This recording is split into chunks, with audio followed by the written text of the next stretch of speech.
22 तारखेला आम्ही एक दिवस फिशिंग केली. 23 तारखेला वादळ सुरू झालं. एवढी लाट एक मोठी आली का दरवाजा वगैरे तुटला. त्यावेळी आपल्याकडं वायरलेस वगैरे काही नव्हतं, सिस्टीम नव्हती. 2 दिवस लाटांशी झुंजला आणि मी त्यांना सांगितलं काय तुम्ही आता आपापला जीव वाचवा. जोमा मात्र त्याला पोहता येत नव्हतं. एकविरा देवीचा फोटो घेतलेला मी, फ्रेम घेतलेली आणि तो केबिन मध्ये मी लावलेली. पण ज्या वेळी मी त्या फोटोकडे माझं लक्ष गेलं स्टेअरिंग बघता बघता, त्यावेळी त्या फ्रेम होती पण तो फोटो गायब झाला होता. मी माझ्या आयुष्यामध्ये एवढी भयान शांतता करंजा गावामध्ये कधी बघितली नव्हती.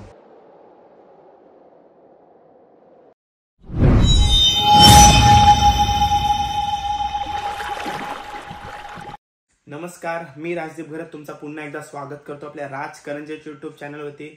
23 जुलै 1989 साली झालेल्या चक्रीवादळाला आज 35 वर्ष पूर्ण झाले. तो दिवस करंजा गावासाठी आणि आजूबाजू परिसरातल्या गावांसाठी काला दिवस म्हणून ओळखला जातो. त्या चक्रीवादळामध्ये 52 पेक्षा जास्त बोटींनी जलसमाधी घेतली आणि 200हून जास्त खलाशी आपले बुडाले.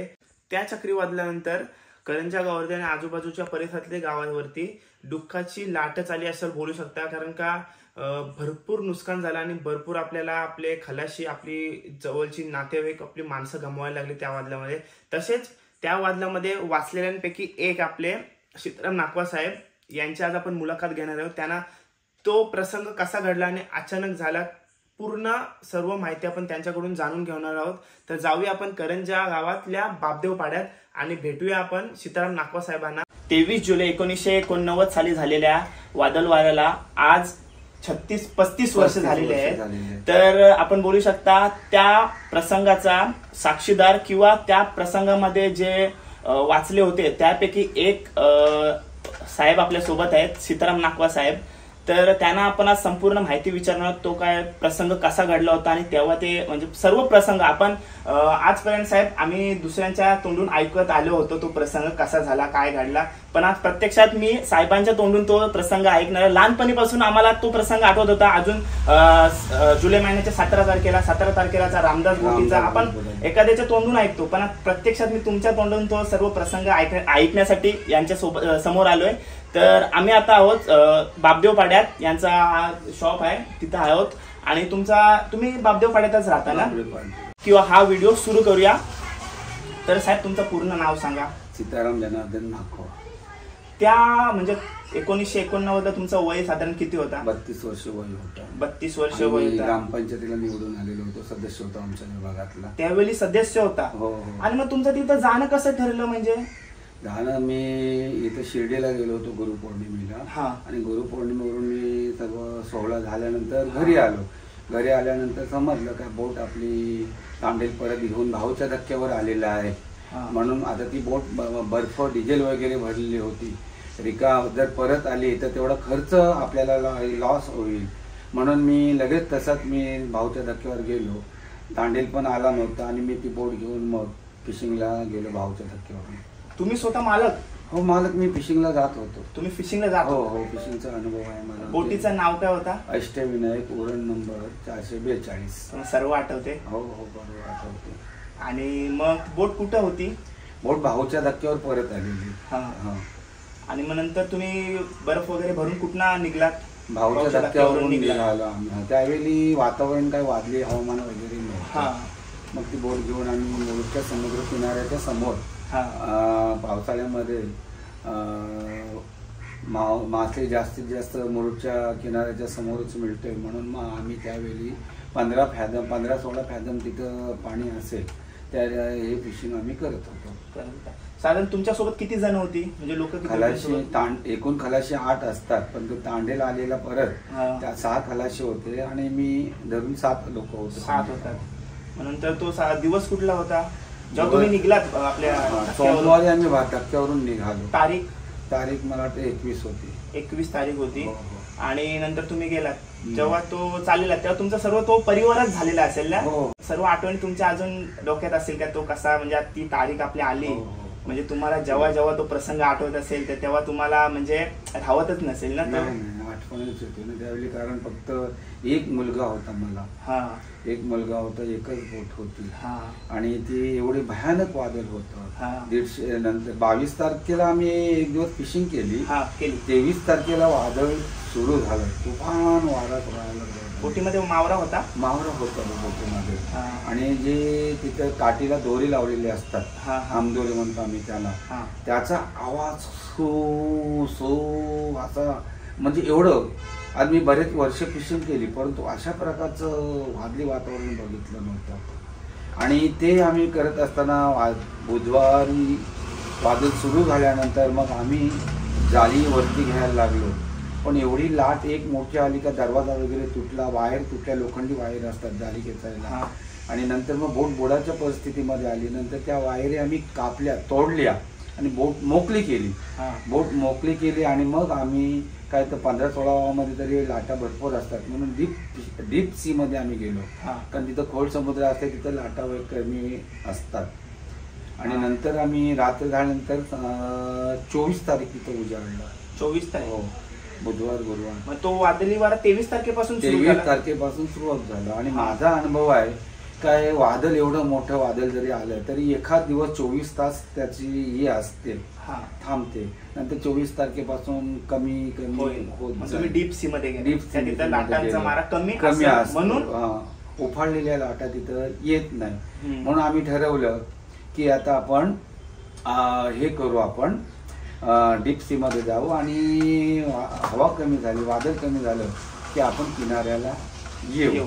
आम्ही आता त्यावेळी कुठं होतो, काय होतं हे आम्हाला माहिती नाही. तुम्हाला लोकेशन दिशेने चालला होता, कारण त्यावेळी आपल्याकडं वायरलेस वगैरे काही नव्हतं, सिस्टीम नव्हती, साधन फक्त होका यंत्र होतं, होका यंत्र, कंपास, त्याच्यामध्ये आपल्याला दिशा दिसत होत्या, काय ही दक्षिण, उत्तर, पूर्व, पश्चिम वगैरे. आणि लाटा, या टायमाला लाटा नैऋत्य मोसमी वारे मलीकडून येतात, पश्चिमेकडून दक्षिणेकडून लाटा येत असतात. आणि त्याच्यामुळे आम्हाला अंदाज नव्हतो त्या दक्षिणेकडून लाटा येतात आणि आपल्याला पूर्वेला जायचं, पश्चिमेला जायचं, उत्तरेला जायचं, हे लाटाच्या मुलं आपल्याला त्यावेळी समजत होतं. आणि होका यंत्रामुळं जाताना वातावरण तर क्लिअर होता.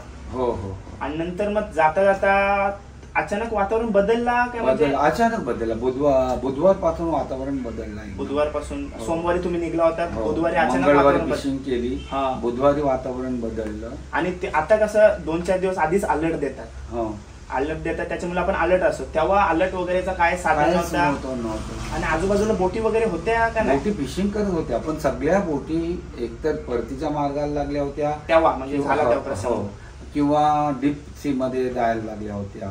आमची थोडी सेकंड हँड बोट होती, मोऱ्यावरून घेतली होती, ती थोडी जुनी बोट होती. म्हणून आम्ही काय ठरवलं का आपण डीप सी मध्ये जाऊ, तिथं लाटा वगैरे कमी असतात. तिथं गेल्यानंतर हे कमीच होत नाही, वारा कमीच होत नाही. आणि नंतर काय स्टेरिंगवर मी सरळ चक्री वादळ होतो, इकडनं बोट चालवत होतो. इकडनं समजा या बाजूने लाटा आल्या तर लगेच या बाजूने यायच्या. ती स्टेरिंग एवढी चक्रासारखी फिरवायला लागत होती आपल्याला, कारण आपल्या लाटेच्या समोर ती ही बोट ठेवायला लागायची. जर समजा आडवी पडली तर ती लाट पलटी करेल, म्हणून आम्ही सरळ ठेवत होतो. आणि ती चक्रासारखी वादळ होतं म्हणून त्या बोटीला दिशेने हे संपूर्ण हात त्यावेळी भरले होते. आणि नंतर काय झालं, ते पाणी होतं त्यावेळी, काय अशा फायबरच्या बोटी वगैरे नव्हत्या, जुनी बोट होती. म्हणजे लाटेचं पाणी, परत वरून पावसाचं पाणी त्या बोटीमध्ये येत होतं. आणि जो हँडपंप होता, जे पाणी काढायची मशीन होती, ती पण बंद पडली होती त्या टायमाला. मग काय केलं होतं, खलाशी आमचे होते, ते काही डब्याने पाणी वगैरे काढत होतो. मी स्वतः कधी स्टेरिंग त्यांच्याकडे देऊन पाणी काढत होतो. पण ते आतमध्ये बोटीत आतमध्ये उतरायला घाबरायचे. समजा बोट पलटी झाली तर आपण अटक्या आणि आपला जीव जाईल असं.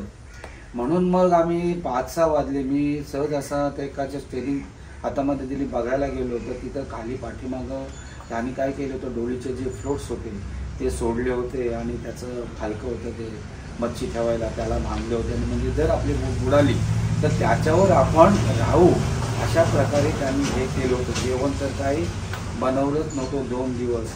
जेवण अजिबात फक्त लाटांशी झुंजत होता. लाटांशी झुंजत होतो 2 दिवस लाटांशी झुंजत होता. आणि ते काय करत होतं, ते आपले पावडर होती चहा बनवायची, त्याच्यामध्ये गोड वगैरे असते ती दूध मिक्स करायला, काही ती पावडर आतमध्ये उतरून खात होते, काही काय पोहे खात होते, आणि अशा प्रकारे ते चाललं होतं. संध्याकाळचे 5-5:30 वाजले आणि असं आम्ही आता संध्याकाळी काढू. 24 तारखेला तर बोटी सगळ्या परतीला मार्गाच्या काही तिथं अशा ह्या तुम्हाला दिसत होत्या बाजूला आजूबाजूला बोटी. हो. त्याच्यानंतर मग आम्ही काय केलं की ह्यांना आपण आता जीव वाचवायला पाहिजे, कारण जर काळोख पडला तर काय झालं तर आपण वाचणार नाही. आणि इंजिनमध्ये पण हे पाणी गेलं होतं आणि इंजिन कधी पण बंद पडेल अशा स्थितीमध्ये इंजिन होतं. म्हणून मग काय केलं, आपल्या समोर बोट दिसत होती, त्यांना आम्ही मग असे बोलवलं, टॉवेल किंवा हे घेऊन, चादरी घेऊन त्यांना आम्ही जवळ बोलवलं, पण ती जवळ येत नव्हती बोट, कारण जर लाटांच्या लाटा जर आदळल्या ती 25-30 फुटावरती बोट त्यांनी ठेवली होती. नंतर मग संध्याकाळ झाली आणि मी काय यांना सांगितलं, काही तुम्ही आता उड्या मारा आणि त्या बोटीमध्ये तुम्ही जा. 5 खलाशी उड्या मारल्या त्यांनी, 5 खलाशांनी उड्या मारल्या. आणि मी आणि जेवण्या गावांचा होता, एक जेवण करणारा माणूस होता, नाव त्याचं टोपण नाव किंवा कसा होता, त्याला 5.5 असं होतं, म्हात्रे म्हणून आडनाव होतं त्याचं, जोमा म्हात्रे. त्याला पोहता येत नव्हतं. आता मग त्याला काय करायचं, आता ती बोट 25-30 फुटावर आणि पोहता येत नाही. मग मी काय केलं, काय त्याच्या कमरेला ती दोरी बांधली आणि दोरी घेऊन मी त्याला सांगितलं मी तिथे त्या बोटीमध्ये पोहून जातो. आणि त्यावेळी बोटीमध्ये पोहून गेल्यानंतर तू ह्या पेरच्यावर उभा राहायचा, बोटीच्या वरती काठावर, आणि आम्ही खेचू आणि नंतर तू तिथं यायचं, असं त्याला मी सांगितलं. आणि काय झालं, कर्मधर्म संयोग आमचं सुदैव. ह्याला काय केलं, बोट एवढी एक मोठी लाट आली का ती 25-30 फुटावरून बोट त्यांची, अमृता माऊली, रामा पांडुरंग नागवा मुळेखंडचा त्यांची बोट होती, 834 नंबरची बोट होती. ती बोट आमच्या बोटीला चिकटली आणि लगेच मी त्याला बोटीवर त्याला हे केला, उचलून टाकला. मी बोटीवर गेलो आणि नंतर मग ती बोट निघत नाही एवढी चिकटलेली होती. नंतर त्याने स्पीड दिला आणि बोटीपासून अलिप्त केली, फास्ट त्याने रेस केली. आणि नंतर माझ्या लक्षात आलं की बाबा त्याच्या कमरेला जी दोरी बांधलेली आहे ती परत आपल्या बोटीत कुठं अडकली, तर परत आलेला वाचलेला माणूस तर परत तो त्या रस्सीच्या बरोबर निघून जाईल. आणि म्हणून मग ती त्यांच्याकडून सुरी घेतली आणि त्याच्या कमरेची रस्सी तोडली आणि त्याला सेव्ह केली. आणि नंतर आम्ही 2 जण पोहोचलो आणि बाकीचे किती आलेत म्हणून बघतोय तर 4 जण बोटीवर पोहोचले होते, त्यांनी घेतल्या होत्या दोऱ्या वगैरे टाकून. कारण हे पाणी काढायला ते ऑइल वगैरे ते सांडलं होतं बोटीच्या ह्याच्यामध्ये, गमत होतं त्याला, आणि ते हात स्लिप व्हायचे. आणि मग त्यांना दोऱ्या वगैरे टाकून वरती घेतले, तरी एक खलाशी दिसत नाही. म्हणून मी बघितलं तो दूर होता. आणि त्याने काय केलं होतं, त्याचे काही पैसे होते पिशवीमध्ये, त्याचा बोचका होता, हे कपडे वगैरे ते घेऊन त्याने उडी मारली होती. त्याच्यापेक्षा त्याला जीवापेक्षा ते हे वाटत होतं. मग परत त्याच्या रस्सी अंगावर उडवली आणि त्याला घेतल्यानंतर मग आम्ही तिथं बसलो. त्याने आम्हाला चहा वगैरे दिला. त्यावेळी त्यानं हे केलं होतं. म्हणजे आपली बोट तुम्ही सोडलीत का? सोडली, पाणी भरायला लागले पूर्ण. आणि मग यांची बोट, त्यांची मोठी नवीन बोट होती, 834 नंबर होती. त्याच्यामुळे त्या बोटीवर आम्हाला सेफ, त्यांना पण सेफ वाटलं, त्याने वाचवलं आम्हाला. नंतर त्यांना आम्ही त्याने चहा वगैरे दिला आणि बोलता बोलता समजलं की त्यांची एक बोट आपल्या अलिबाग किनाऱ्यासमोर प्रियदर्शिनी म्हणून बोट होती. ती बोट त्या बोटीच्या समोरच बुडाली. त्यांच्या फॅन मध्ये रस्सी गेली होती आणि ती बुडाली होती. म्हणून त्यांना वाटलं होतं की आपल्या बोटीला काय जर झालं तर आमच्या बोटीचा आधार, आणि आम्हाला वाटलं होतं की आपल्या बोटीला काय झालं तर त्यांचा आधार, असं आम्हाला वाटलं होतं. नंतर मग बोटीवर दूर गेल्यानंतर बघितलं बोट हळू ती पाण्यामध्ये बसत गेली, लगेच बसत गेली. आणि नंतर मग शुक्रवारी आम्हाला ती बोट घेऊन आली, ससूनडागला आली. एवढी लोक, कारण तिथं जवळजवळ केलिवना, जिता, खोपटा, आवरा वगैरेची माणसं तिथं सगळी पूर्ण गोदी तिथं भरली होती. धक्का मारला होता. हा, कारण जर एखादी बोट तिकडनं आली तर आपली ते बोट माणसं त्या बोटीमध्ये वाचून आलेली आहेत का काय अशी, कारण अशी बोट येत होती की त्या बोटीमध्ये काहीतरी माणसं म्हणजे त्याने उचललेली वाचवलेली माणसं असायची. आता ते खलाशी 8 आणि आम्ही 7, म्हणजे आमचे 15 माणसं ती घेऊन बोट किनाऱ्याला आली. आणि तिथं आल्यानंतर नुसता हाहाकार उडाला होता, नुसता हाहाकार. आणि नंतर मग त्या दिवशी आम्ही, आमचं ऑफिस आहे रायगड जिल्हा मच्छीमार संघाची सोसायटी आहे, करंजा मच्छीमार सोसायटी आहे, आणि आम्ही तिथे डिझेल भरप वगैरे त्या रायगड जिल्हा मच्छीमार संघामध्ये घेत होतो. मग तिथल्या लोकांनी आणलं. मोठा भाऊ तिथं आला होता, कस्टममध्ये सुप्रिटेंडेंट होता चंद्रकांत म्हणून. त्याने मग आम्हाला ससुंबारमधून नेलं, चहा वगैरे केला. आणि नंतर मग आम्ही घरी आलो. ती माणसं त्यांच्या घरी गेलो आणि मी घरी आलो. घरी गेल्यानंतर इथं पूर्णपणे एकदम म्हणजे गावामध्ये माणसं आहेत किंवा नाही एवढी भयान शांतता गावामध्ये होती. नंतर गावामध्ये आल्यानंतर समजलं की आपल्या एकूण टोटल 72 बोटी बुडालेल्या आहेत. हो, एकूण यांच्या रायगडमधल्या, मुंबईमधल्या, आणि 52 बोटी करंजाच्या. 52 बोटी करंजाच्या आणि 21 माणसं त्या करंजाला आपल्याला मोठा फटका बसला होता. जवळजवळ 25% आपल्या बोटी त्यावेळी एवढ्या नव्हत्या. 300-400 बोटी आपल्या करंजामध्ये असेल. 52 बोटी करंजाच्या होत्या आणि 21 खलाशी आपल्या करंजाचे बुडाले होते. आता माझा तो फोटो त्यावेळी इंडियन एक्सप्रेस मधून आले होते लोक. इथं आपले शरद पवार आले होते त्यावेळी, भाई बंदरचे मच्छीमार नेते आले होते, परत विरोधी पक्षनेते दत्ता पाटील होते, हे सगळेजण आले होते. करंजा इथं आपल्या मारुतीच्या देवळामध्ये मीटिंग झाली, पत्रकार वगैरे आले होते आणि त्या पत्रकारांनी मग ते फोटो काढले होते. आमचे जे फोटो मधून तुम्ही फक्त 4 नाही वाचलो आम्ही त्यावेळी. चिंतामंद प्राण बोलतात, फास्टर बोलत तो वगैरे वाचले काही. पण त्यावेळी तिथं ते देवळामध्ये आले होते. देवळामध्ये आम्ही 4 जण आलो होतो. आणि नंतर मग आम्हाला त्या शरद पवार वगैरे आले होते. आम्ही जातीनं विचारपूस केली. आणि नंतर बोटीचा इन्शुरन्स असो अगर नसो, त्या लोकांनी त्यावेळी निर्णय घेतला. मुख्यमंत्री शरद पवार साहेब होते, त्यांनी आमच्या सगळ्यांची पुनर्वसन केले, सगळ्यांना बोटी बांधून दिली. बुडालेल्या खलाशांना काही मदत केली. त्यावेळी आमच्या सोसायटीचा विमा असायचा 7-7 हजार रुपये आपण याच्यातून त्यावेळी 1989 साली 10 हजारचा विमा होता, त्याच्यातून देत होतो. आमचा इन्शुरन्स परिस्थिती मला काढला नव्हता तरी सोसायटीने आम्हाला करंजा मच्छीमार सोसायटीने मदत केली. आणि अशा प्रकारे आज एवढे भयान वाढले, एवढं माझ्या आयुष्यामध्ये मी पहिल्या प्रथम ते बघितलं होतं आणि अनुभवलं होतं. आणि नंतर परत मी फिशिंगला जात होतो. हो, 96 मध्ये परत एकदा वादलामध्ये सापडलो होतो आम्ही. 96च्या वादलामध्ये त्यावेळी आपल्या करंजाची बोट यांची बुडाली होती एक, आणि अरुण थळी, खंडू कोळी वगैरे त्या बोटीमध्ये बुडाले होते वगैरे. अशी वादलं होतच असतात. हो. आणि जेव्हा त्या लाटा तुमच्या बोटीवरती किंवा तुमच्या अंगावरतीच बोलू शकता येत होत्या, तेव्हा तुमच्या मनात काय चाललं होतं? मनामध्ये विचार काय, हे वाटत फक्त आपला जीव आणि माझ्या सहकाऱ्यांचा जीव कसा वाचेल हेच माझ्या पुढे येत होतं. मी घाबरलो, तुम्ही स्वतः तिकडे होता. मी घाबरलो नव्हतो अजिबात. फक्त त्यांचा जीव कसा वाचेल त्यावेळी हीच फक्त जाणवते. त्यावेळी 2 दिवस आम्ही वादलाशी झुंज देत होतो, पण त्यावेळी काहीच नाही. परंतु तिथं काही वाटलं नाही. पण घरी आल्यानंतर रक्त तोंडातून वगैरे, खोकला वगैरे झाला, खोकल्यातून रक्त वगैरे येत होती. एवढं भयंकर.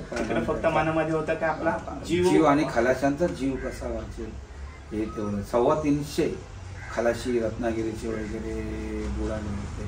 आता 2014ला मी आता नंतर झेडपी सदस्य पण होतो, निवडून आलो झेडपी सदस्य. आता मी द्रोणागिरी हायस्कूलचा चेअरमन आहे 25 वर्ष. परंतु ह्या वादलाचे एक आठवण म्हणून त्यावेळी तत्कालीन आमदार विवेक पाटील साहेब यांच्या सहकार्यातून मी करंजामध्ये पितृ शाळेवर एक मोठा 25वा स्मृती दिन मी साजरा केला. त्यावेळी वाचलेले आणि मृत्युमुखी पडलेले त्यांच्या वारसदारांना त्यावेळी त्या कार्यक्रमामध्ये बोलले. 25व्या वर्षी त्या 25व्या स्मृती दिनानिमित्त महाप्रलयाचा 25वा स्मृती दिन. त्यावेळी त्या लोकांनी त्यांचे अनुभव सांगितले. भयंकर त्यावेळी त्यांच्या कसे वाचले, काय वाचले. आपला हा चिंतामणी म्हात्रे म्हणून होता, आमच्या करंजाच्याच बाबदेपाड्यातल्याच मच्छिंद्र नाकवाच्या बोटीवर होता. त्याचे जवळजवळ हे सर्व बुडाले सहकारी, करंजाचे सगळे 6 काशी होती त्याच्याबरोबर. तो वाचला. तो कसा वाचला, तो पाण्याचा पिंप त्याला भेटला आणि डिझेलचा हे टाकी, त्या टाकीवर तो राहिला आणि कोरले बोरलेला घेणाऱ्याला लागला. आणि माझ्या बरोबर जो नामदेव कोळी वाचलेला आहे, माझ्या फोटोमध्ये जो दिसतोय ना 4था नंबर, हा तो वाचलेला आहे. तो त्या बोटीत त्यांचं येताना आपला आहे दीपस्तंभ आहे मुंबईला हरिगलच्या समोर, तिथं आला. त्याला दुसऱ्या बोटीने उचलला. आणि गणेश कोळी आहे, गणेश कोळी हा तो पोहत आपल्या खांदेरी किल्ल्याला आला. आणि दुसरा जगन्नाथ भगत म्हणून आहे, तो पण असा त्याला दुसऱ्या बोटीने असा वाचवला. म्हणजे भयानक प्रसंग जे वाचलेले जे आहेत लोक, त्यांनी पण त्यावेळी एकदम भयानक अनुभव त्यांनी सांगितलेले आहेत. आणि नंतर सुद्धा मी जात होतो. 1990ला आमचं पुनर्वसन केलं, आम्हाला प्रत्येकाला बोटी दिल्या. आणि त्यावेळी ज्यावेळी शरद पवार साहेबांनी ज्यावेळी आमचं पुनर्वसन केलं, आम्हाला बोटी वगैरे बांधून दिल्या, त्याच्यानंतर आपल्या करंजामध्ये बोटी वाढल्या. त्याच्यानंतर माझ्या 2 बोटी 3 बोटी झाल्या होत्या. पण जिल्हा परिषद सदस्य 1997ला झाल्यानंतर धंद्यावर दुर्लक्ष झालं. मी आता दुकान टाकून 3 वर्ष झालं की याच्यामध्ये कोळी गावपे, कोळी टोप्या, कोळी रुमाल आपल्या साहेबांनीच दिले. हे कोळी रुमाल वगैरे सगळं इथं विकतोय. दोरी ही जी आहेत, जाळं वगैरे, म्हणजे आपले जे कोळी समाजाला किंवा आपले मच्छीमारांना वस्तू लागतात त्या आपले सर्व अवेलेबल आहेत दुकानामध्ये. कारण हे आमच्या करंजा मच्छीमार सोसायटीमध्ये विकत नाही. ही जाळं आहे ती करंजा मच्छीमार सोसायटीमध्ये ठेवत नाही. एकतर यांना उरणला जायला लागतं, अलिबागला जावं लागते किंवा मुंबईला जावं लागतं. आता बघतोय सारखं कोण ना कोण येते, चालूच आहेत. तर मग ही जाळी वगैरे त्याने विकतोय. आता माझं वय 67 रनिंग आहे. आता रिलॅक्समध्ये चाललंय, ठीक आहे. त्याच्यातून समाजसेवक आहे आपण, म्हणजे सुटली गेलेली पिंडच समाजसेवेचं आहे. मोठ्या भावाने जाम त्यावेळी सहकार्य केलं मला. आणि त्या मोठ्या भावाच्या सहकार्यामुळंच मी आज दिवस आहेत चांगले. ते मी बघतो. एकच मुलगा होता त्यावेळी मला, प्रसाद म्हणून. नंतर 2 मुलं झाली. आता एकूण 3 मुलं आहेत. आणि सगळी मुलं शिकलेली आहेत. धंद्यावर दुर्लक्ष झालं, पण मी मुलांना शिकवला. प्रसाद आता ॲक्सिस बँकेमध्ये डेप्युटी मॅनेजर आहे. सुनबाई डॉक्टर आहे, फिजिओथेरपिस्ट आहे. दुसरा मुलगा वेब डिझायनर आहे, त्याची बायको IT मध्ये आहे. मुलगीला इलेक्ट्रिकल इंजिनियर केलं. जावई गोदरेजमध्ये हे आहे, मार्केटिंग ऑफिसर आहे वगैरे. आता हे सर्व व्यवस्थित आहे, वेळ सेटल झालेलं आहे. पण 23 तारीख आल्यानंतर ही आठवण स्मरण होते लोकांच्या. ह्या फोन वगैरे येतात, काय कसं ते भयानक अनुभव वगैरे. पेपरला पण ते आले. जगदीश तांडेंनी चांगली 2 वर्षापूर्वी माहिती दिली होती, त्याचा लेखच दिला होता त्याचा. तो नेहमी आपल्या मच्छीमार समाजासाठी लिखाण करत असतो. जगदीश तांडे मोकडविड्याचा पत्रकार आहे, लोकसत्ताचा. तो माहिती देत असतो.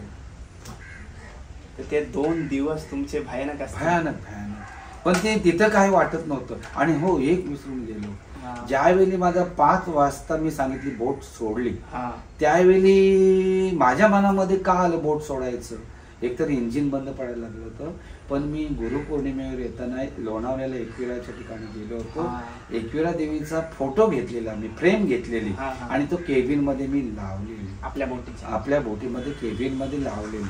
पण ज्यावेळी मी त्या फोटोकडे माझं लक्ष गेलं, स्टेअरिंग बघता बघता, त्यावेळी त्या फ्रेम होती, पण तो फोटो गायब झाला होता.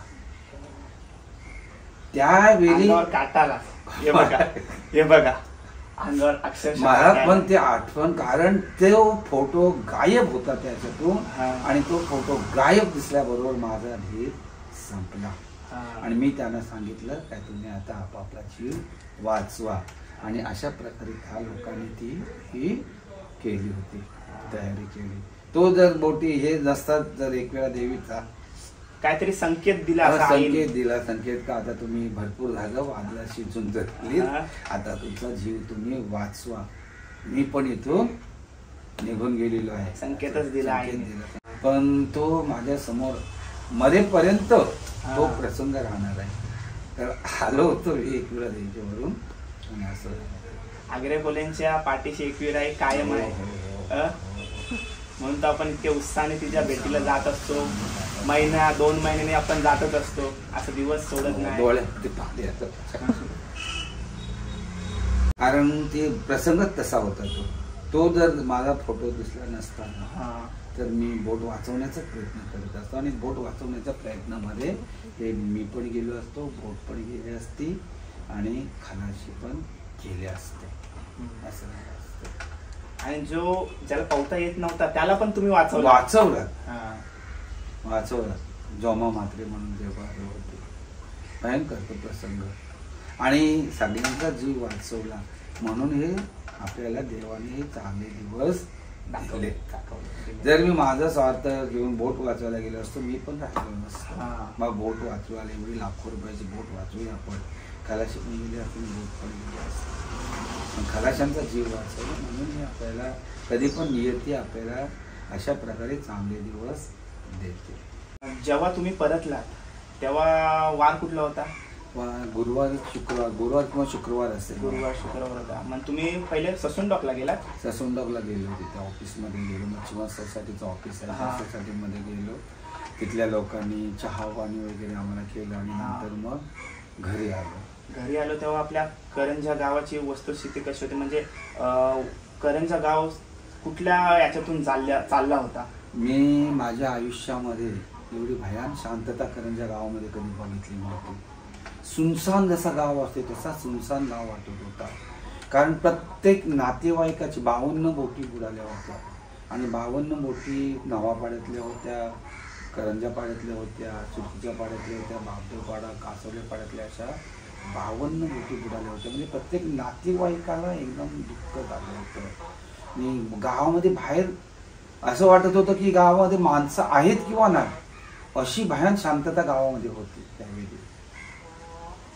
भाऊ घेऊन आला मला तिथून, कारण आई वडील वगैरे बायको वगैरे 2-3 दिवस झाले काही पत्ता नाही. नाती होती माझी सासूवाडी ऐरोली दिव्याची, तिथली लोक वगैरे होती, मित्रपरिवार वगैरे आलेले होते. त्यावेळी घरी आलो त्यावेळी त्यांना थोडंसं हायसं वाटलं.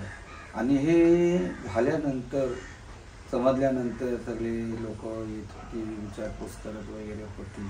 पण सगळं झालं, परंतु शेवटी एकच उत्पन्नाचं साधन ही एकच बोट होती. आणि भाऊ त्यावेळी चंद्रकांत कोळी भाऊ त्यावेळी एक्साईज सुप्रिटेंडेंट होते. त्याने भरपूर मदत मला केली होता. घर खर्चासाठी मुलगा एक होता आणि बायको वगैरे आम्ही विभक्त कुटुंब होतो. त्यावेळी त्यांनी मदत केली. दर महिन्याला काही ठराविक रक्कम द्यायची देते. आणि 90ला आमचं पुनर्वसन केलं शासनाने, बोट वगैरे बांधून दिले. 1 वर्षांनी लगेच एवढे क्विक त्यांनी हे केलं, पुनर्वसन केलं. 90ला बोट तयार झाली आमची एंडिंगला. आणि तेव्हापासून आमचे त्या बोटीचं नाव काय ठेवलं? त्या आईच्या नावावरून ठेवलं, देवकी नंदन. आणि सर्व बोटी ज्या 3 बोटी, मातृपितृ छाया, आई की साई, गुरु पुण्याई, अशा बोटीचे पिताश्री साई. आईचं रिॲक्शन म्हणजे काय, त्यांना वाटलं, त्यांनी धीरच सोडलेला का 3 दिवस नाही, पत्ता नाही, काही लोक बुडाल्याची, काही येण्याची. आणि त्यांनी बोट आपली मोऱ्यावरून जुनी घेतली होती, त्याच्यामुळे बोट वाचेल की नाही ह्या धास्तीमध्ये होते. जवळजवळ ते 1 दिवस त्या शेवटच्या दिवशी तर त्या दुःखाची माणसं बिलकुल जेवली नव्हती. आल्यानंतर मग त्यांनी हे केलं, मला म्हणजे मिठीच मारली, बाबांनी मिठी मारली.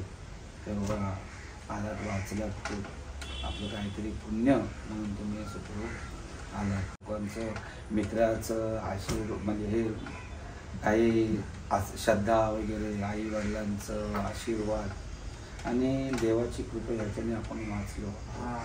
त्याच्यानंतर लगेच मी 1997ला जिल्हा परिषद सदस्य झालो.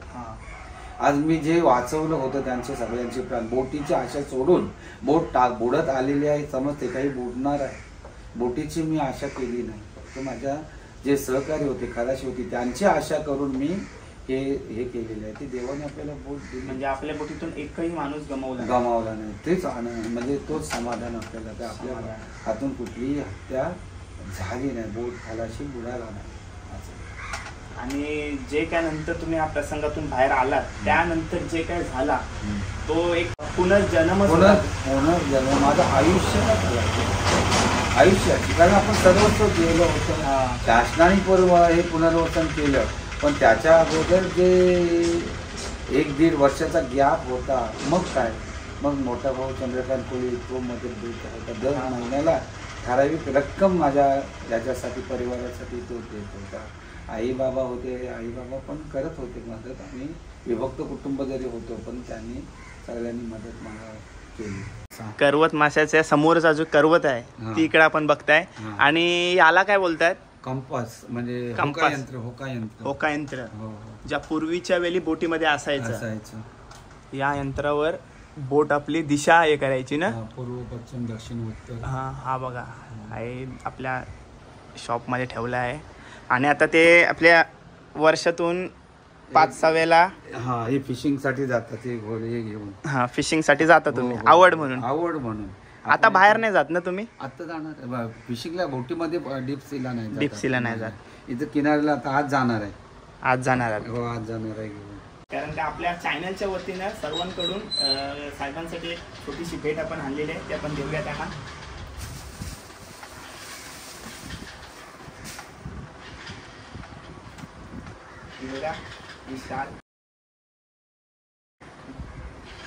विशाल आणि हा गुलाबाचा फूल, आणि तुमचे आशीर्वाद माझ्यासोबत राहू दे.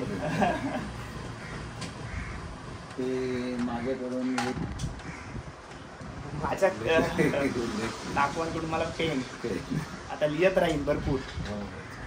आणि तुमचा वेळ मला दिल्याबद्दल तुमचे खूप खूप आभार. आम्ही सगळे तुमचे आभारी आहोत.